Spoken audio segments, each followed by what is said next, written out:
Hey guys, what's up? Welcome back to the channel. It's Cynicalex, and today I want to talk about the 3 new characters in detail that came out with the latest updates: Sentinel and Nightcrawler and Gambit. That took me a while to remember, but we're starting off, as you can see, with Sentinel, and it was the first character that I got to tier 2 after the update. I was and still am quite interested in him because of his skill set. It's very, very unique.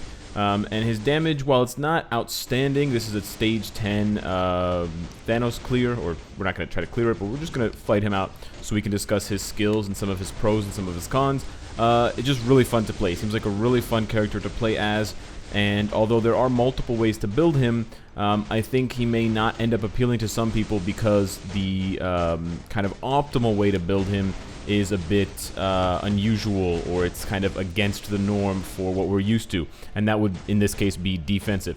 But he's a pretty interesting character. He has kind of the Loki syndrome, or the Loki effect, where his primary ability is summoning 2 clones. That's his 5th skill, but his clones are very powerful. At level 6, the skill gives you 100% of your base stats, so you essentially triple your base damage. On top of that, except they don't have like ISO 8 sets and things like that, obelisks. On top of that, the clones, as you can see, will copy your skills, which is a very, very cool effect, and it's actually something we've never seen before. The only skill they won't copy is your 3rd skill and, of course, your 5th skill. They're not going to summon more clones, because that would be insanely OP if you could just... Wait, could you imagine that? If you could just spam the 5th skill over and over again and just build up this insane army of robots? Now, of course, that would lag out your game, but that would be amazing and hilarious all at the same time. But his 5th skill is strong. It's got a ball there that does damage, the yellow orb. It's got, obviously, the clones, and it's got an iframe. His first skill is pretty straightforward. It's just a straight punch. His 2nd skill is an iframe with a slam down. His 3rd skill, or his 4th skill, rather, right there, is just like Whiplash's 3rd skill, in the sense that you pull out this yellow beam and you kind of shock your opponent, and it also has 1 second of penetration for immunity, invincibility, etc. So you can kind of catch people in PvP off guard. His 3rd skill, the other skill that the clones will not copy, is a heal slash debuff slash bubble skill. So it's a really strong, powerful 3 combo skill. It will heal you for 15% of your HP. 15% heal is pretty nice. As you can see there, I'm healing for like 15,000, and I'll explain why. And then it gives you a 30% shield, so you get an extra 30% HP. So I have 53,000. Adding on 30%, whatever the hell that is, a lot of HP. And it also removes debuffs for 5 seconds. So what that means is, even though I'm not using a debuff leadership, I won't be able to be debuffed for those 5 seconds. So he's got a lot of really good defensive abilities. That does make him a good defensive character, and so my build ended up being, as you'll see, very, very defensive. And while this is not doing much damage, even with Thanos' leadership, I'm not really taking any damage either. I can actually sit here between the iframes, between the healing, and between the debuff and stuff. I can sit here and tank a lot of Thanos' attacks, and then I can just heal myself up from them. Now, it's not really important to just heal. Of course, you have to do damage as well, but I'm just illustrating all of the strengths of Sentinel. The big weakness, of course, being the damage. Now, with Sentinel, because he is a character that has clones, traditionally, almost all the time, every character that summons clones has lower base attack. It's just kind of a quirk. You can see there, even at tier 2 with 4-star energy attack Uru, I'm just above 17,000 energy attack, which is very low. If he gets a uniform in the future, if you can really pump up the energy attack stat, you know that he'll be able to do a lot more damage, and you can use someone like Loki as sort of a barometer for what is possible when you have a much higher energy attack with a mythic uniform, even with things that buff your energy attack, etc. But his have 95%, so we're working with a very similar number in Sentinel. Additionally, the last kind of big, or the second last big thing, is that he has a very meta leadership. So just if you're a whale player, or if you're a player who just wants to have as many giant boss and world boss ultimate and things like that characters for the debuff leadership, it's important to have someone like him on your team because he meshes perfectly with the other ones: Angel, Strife, Jean Grey, Super Giant, Odin, etc. And then of course we have the Mutant Suppressor. This is an interesting passive. It's got a lot of text. I do see the super armor come up a lot, so it doesn't necessarily mean that he needs guard break immunity, although he doesn't have it on all the time. I haven't tested him too extensively against mutants in PvP, but the testing I have done, he is able to withstand quite a number of hits from Deadpool tier 3 with Deadpool's leadership before dying, but he can die. He does die in certain situations, especially when he's played on auto. The reason why I mentioned PvP, of course, is because we don't have very many, if any, mutant. We actually only have 2 mutant world boss or kind of PvE contents. Of course, we have some Shadowland, but Shadowland is super easy. So I'm just talking about Cable and Apocalypse world boss, and those are super easy too. So I guess if you needed a tier 1 clearer for those world bosses, you could use Sentinel, because at tier 1 he has 50% more damage against mutants and 50% or 90% more damage and 50% less damage received. But because of all these traits, because of the heal, because of the less damage, because of the clones and all the tankiness, in my opinion, he comes off as a much more defensive character. And that's where I think a lot of people are going to be kind of disappointed or distracted or not really interested in Sentinel. You can definitely build him offensively, and I think he'll be decent, but I think defense is really where he shines. And so I went ahead and gave him a CTP of Refinement to synergize with the healing from Suppress Fire, and he takes a lot of punishment. He just doesn't dish a lot of punishment out. But that is what you can expect from him. Is he the best BIOS subscription character? No. Is he the second best? No. Is he the third best? No. But he's probably top 5, and the leadership definitely helps with that. Second up on the list, we have Nightcrawler, and my Nightcrawler is still tier 1 because I didn't go ahead and splash on Mega tier 2 tickets and stuff like that, but I was able to get 2 of his gears to 20 already through a little bit of luck and some extra X-Gene bios that I scored for him. But the main problem with Nightcrawler, and we'll take him into some action now so you can see, I don't have an Obelisk yet, but I do have an ISO 8 set. The main problem with him is the damage. And I've seen people on Twitch, I've seen people on Reddit kind of illustrating and kind of saying the same, not illustrating, voicing the same opinion. Nightcrawler's cool, but his damage is really, really garbage. And yeah, that sucks, but it kind of makes sense because speed types have traditionally been very weak in terms of their stats, and unfortunately, even though we've had tons of good speed characters lately, when you give a character 5 iframes, you've got to take away from something. So that is kind of the, wow, seriously? That is kind of the advantage to Nightcrawler. He's got 5 iframes. Every single skill has an iframe. He's got a self buff on 4, which is why I started the fight with his 4th skill.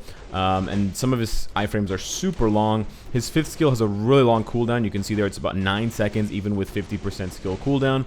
But the defense in terms of the survivability, in terms of the iframes, is really good. I can just sit here all day doing iframes, and it makes him a fun character to use in Shadowland, and it makes him a character that you could use in kind of low-level World Boss Ultimate to kind of troll the boss. But there's 2 problems with this. One, you can see his damage is really low. This is stage 16, guys. This is not a difficult stage, and I'm doing really, really bad damage, and I don't even have any kind of punishment. All this stage requires is to not use fire damage. So I know I don't have an Obelisk, but seriously, it's taken me over a minute to kill these guys, and they can't even attack back. So I have literally no excuse. They're basically being mind controlled because they're sitting here the whole time, either stunned, crowd controlled, feared, or just waiting for me to come out of iframe. But the problem is that his damage is really, really low. You're seeing numbers in the hundreds, and that's not just the little clones hitting, that's Nightcrawler hitting. The second problem with Nightcrawler is that even though he has the iframes, those little clones are targetable. They have health bars. And so what ends up happening in world boss stages is that you will be iframing, but Proxima or Corvus, whoever you're fighting against, will be attacking because the clones are there, because those little tiny BAMF creatures are there. And then when you come out of iframe for just a split second, you won't see it, but the game will see it, the frames will see it, and you'll take damage. And then you can die, you can get one-shotted, etc. He's got low defenses, low HP, and man, the physical attack is criminal. I think Nightcrawler deserves, honestly, a buff or some kind of boost at this point. Even with Uru, I've heard disappointment. I've heard people who have top 200 Nightcrawler tier 2, and he's just not that good. Fun to play, absolutely, and looks very cool, sure, has nice buffs. Needs, not necessarily needs, but he can use Power Ranger Hulk or Overdrive. But yeah, with all of the summons, it kind of conflicts with his iframes, and the lack of damage means that he becomes more of a novelty character than an actual use to your team. Now, if he had some sort of team buffing ability, or if there was something more to his skills or to his passives that allowed him to function in another way on the team, perhaps debuffing the enemy or something like that, it would be a lot more interesting. Perhaps if he was able to come in and kind of attack at the same time, so you essentially had two players or two characters coming in. He could, be striking for Rogue constantly, even though he's not a striker, as part of his abilities. He could kind of shadow attack, but he doesn't have any of that. He's just a standard character. It kind of feels like he's a character from 2017. Just lots of iframes, which is cool defensively, but offensively, there's just not enough there to really warrant him. And there's so many strong speed characters now. Deadpool, tier 2 or 3.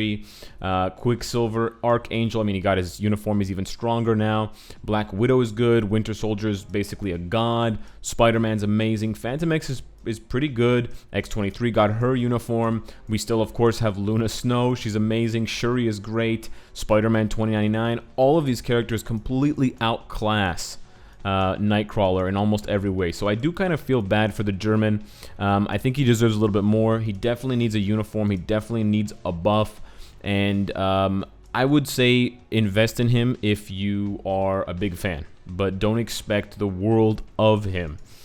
Finally, I want to talk about Gambit. I want to do at least one, possibly 2 or 3 follow-up videos on Gambit specifically, because I had him at tier 1 and I was going to slow grind him up with the X-Gene selector, but then I kind of bit the bullet and I got kind of itchy and I tier 2'd him immediately. It was a bit of a waste of resources, but holy crap.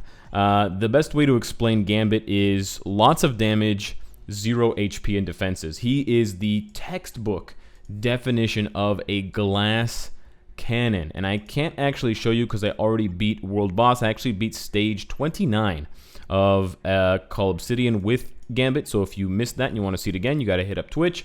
But I will show you the interesting facet of his skills, so that you can have something to work with when you're trying to understand the character for gameplay. He has conditional iframes. He actually has 3 conditional iframes. Conditional iframes mean that it's not an iframe all the time. It depends on Gambit's positioning. So his 5th skill and his 3rd skill are both iframes no matter what. His 5th skill is godly in terms of damage. Wow, I'm actually doing damage to Bullseye because of the typing. I paused it because I wasn't expecting it to do damage, and I saw Bullseye health going down. I haven't obviously practiced this stage because I didn't think I was going to do any damage, because I'm not here to do damage. I'm here to show you the skills, damn it. But holy crap, he's still dying. Yeah, Gambit's 5th skill is absolutely bonkers. It does insane damage, and if you haven't seen or talked to anyone, yeah, you gotta hit up Twitch because it's mental. And his 3rd skill, so that 5th skill is a full iframe. You can also move around during the iframe, so it's beautiful. His 3rd skill is also an iframe where you can move around.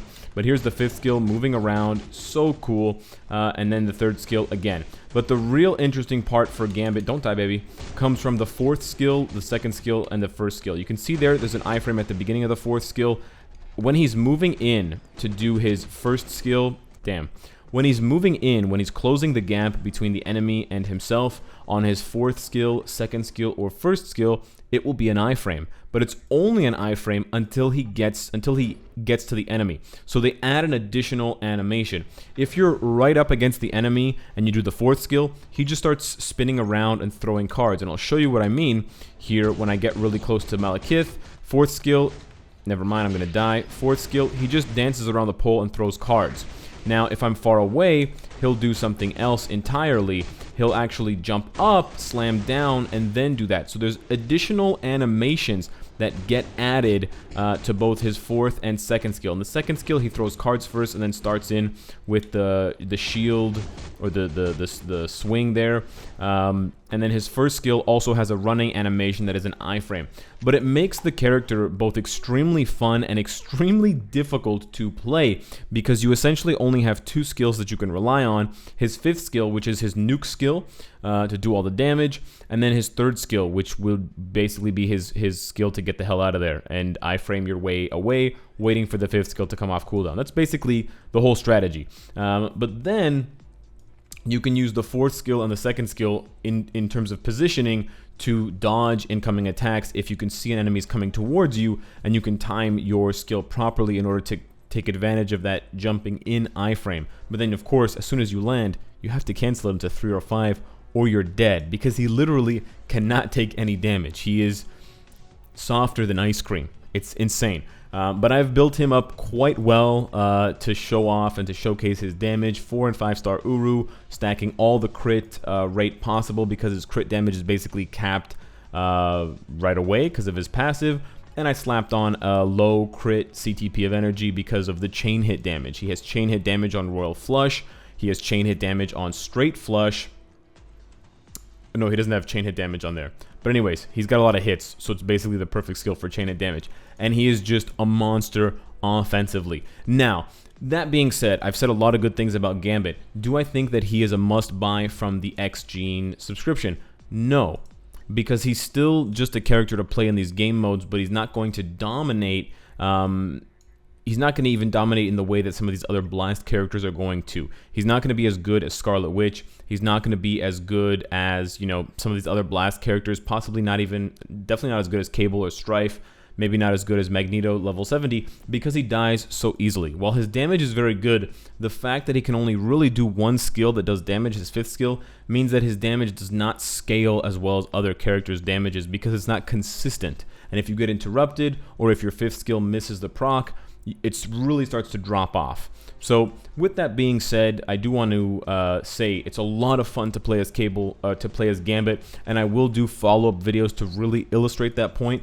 But in the same way, you are going to see the frustration of me dying when I'm trying to make it work. And it was kind of similar to the Weapon Hex video, where I was getting guard broken over and over and over again. Fun character to play, lots of offensive damage potential, but it kind of comes with some risk involved. And if you're the type of player that's frustrated by that, or if you're the type of player that doesn't feel that's enough of a reason to get a character just for the damage, then you can kind of steer clear. So I think my initial assessment of these 3 characters as fun possibly, but not necessary, does still stand. Giant Boss game mode has not prioritized any of these 3 characters as must-haves for the game mode, and there's no other existing game mode that requires them, so it really comes down to whether or not you love the characters. Now, we've kind of already discussed the politics of multiple bio subs or only bio subs and X-Gene subs in an update in previous videos, so we can kind of scratch that topic. But with that being said and everything else, let me know, what do you think of Gambit, Sentinel, and Nightcrawler? How hyped are you for the future Gambit videos when I shred face? Let me know down below in the comments. Subscribe if you enjoy the content and you want to support me. Hit the bell if you don't want to miss any of my videos. And of course, if you like what you see, I hope to see you again tomorrow. Take care.